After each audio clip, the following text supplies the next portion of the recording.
That is a really difficult maneuver. And what I will say to you is that an experienced pilot with thousands of hours probably would have to take between 10 and 20 attempts. Skilled, thousands of hour pilot, probably 10 or 20 times before they would be able to pull off that maneuver. 757 is not designed to do that. 757 is designed to be basically a cruise ship in the sky. It's not acrobatic, so you just can't do that with one of those big airplanes. The air traffic controllers at the Dulles approach control, when they saw this target come in and make this turn, they said, oh, that's a fighter. Because military fighters can do that. Okay? And military fighters with autopilots and being flown remotely, they have the structural capability. They are designed to be able to be that acrobatic.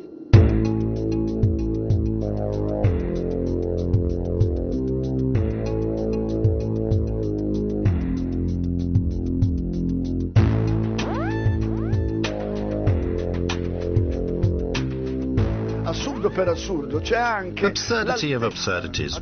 There is also the height at which this aeroplane was flying to be explained. It is supposed to have followed the lie of the land at 6 meters from the ground for 1 kilometer, managing also to jump over a hill.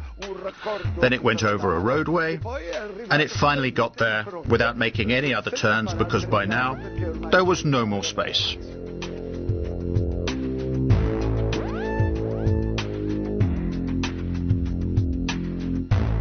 Have the airplane, the story has the Flight 77 was going 530 miles an hour, 460 knots, and it can't go that fast on level flight, down that low. If you're up high, the true airspeed can go up, and it can go that fast, but not down low. The air is too dense. I challenge any pilot anywhere. Give him a Boeing 757, tell him to do 400 knots 20 feet above the ground for half a mile. Can't do. It's aerodynamically impossible. So the story of how the airplane hit the Pentagon just doesn't make any sense at all.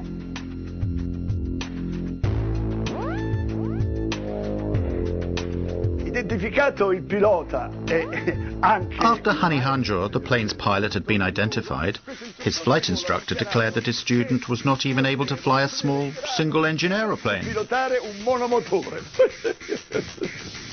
These guys didn't have the experience to make that kind of maneuver, even if the airplane could fly that. The man could not fly at all. There's no way you could possibly come out of a 172 and fly a jet that you've never flown before. That's like showing me how to carve up a Christmas turkey and then say, go make a heart transplant.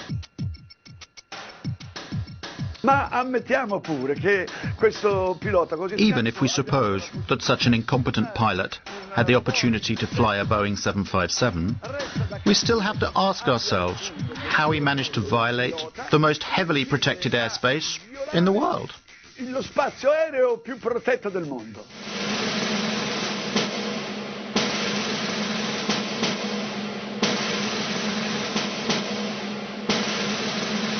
No untracked aircraft get near the Pentagon and near the White House. It just doesn't happen. In Washington, D.C., we have one of the most restricted airspaces in the world. It's called P-56.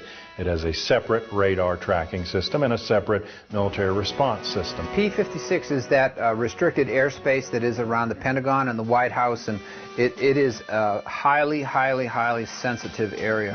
There are supposed to be no unknown aircraft that can go through there. That has an air defense identification zone in a 50-mile radius around D.C., and then it has a protected zone 17 miles around the Washington Monument and an inner protected zone 3 miles around the Capitol.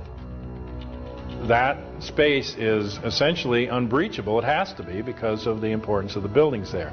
It's like an aviation no man's land. Nobody goes in there. Nobody. They have F-16 and F-18 jets at Andrews Air Force Base, about 10 miles south of D.C. They also have the 113th National Guard Air Wing at Anacostia Naval Air Station that can send scrambler jets up in a very short period of time. Both are in place that day. Neither one responds at all until after the Pentagon is hit.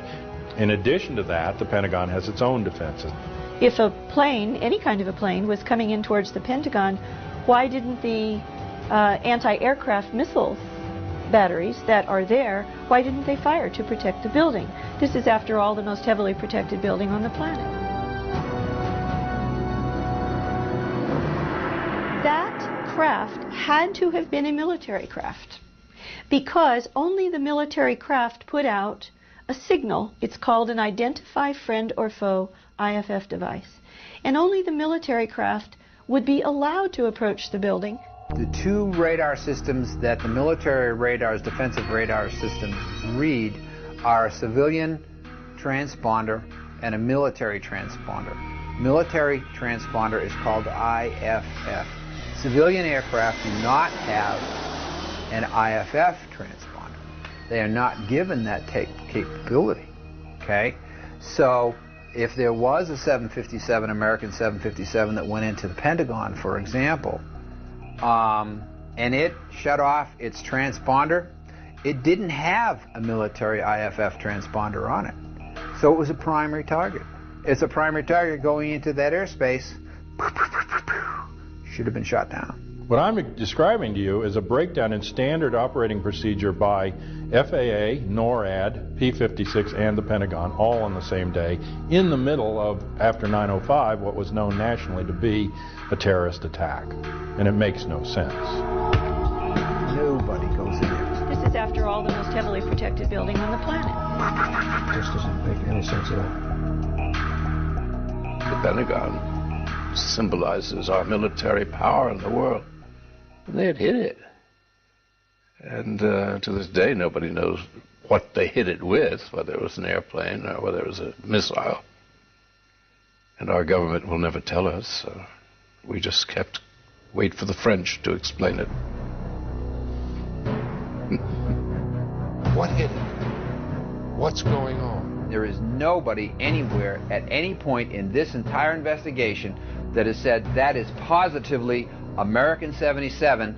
They suppose it, they presume it, they assume it, they say this is what we think it is. The controller, Daniel O'Brien, who saw the unidentified blip coming in from the west at a high rate of speed, had no way of knowing what it was, because the primary was a primary return only. The secondary radar, the transponder, was turned off.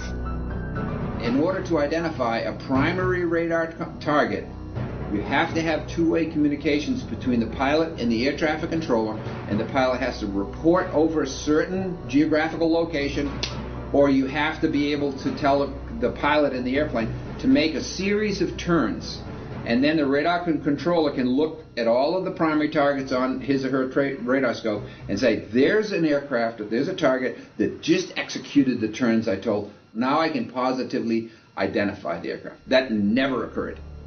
It's huge. Now, if Flight 77 really did go off of the radar screen for 36 minutes, according to her testimony, then the airplane was no longer flying, or it was low enough that was out of radar coverage. One of the two. So, was the airplane landed at some place, some remote field? Then it does make sense that they lost the airplane for 36 minutes. But other than that, there's very little explanation for that. In the light of what we've seen and heard, it seems that the official version of 9/11 is not sufficient. We want the facts to be explained to us, and above all, we want them to be properly investigated. Basically, we want someone to finally tell us the truth.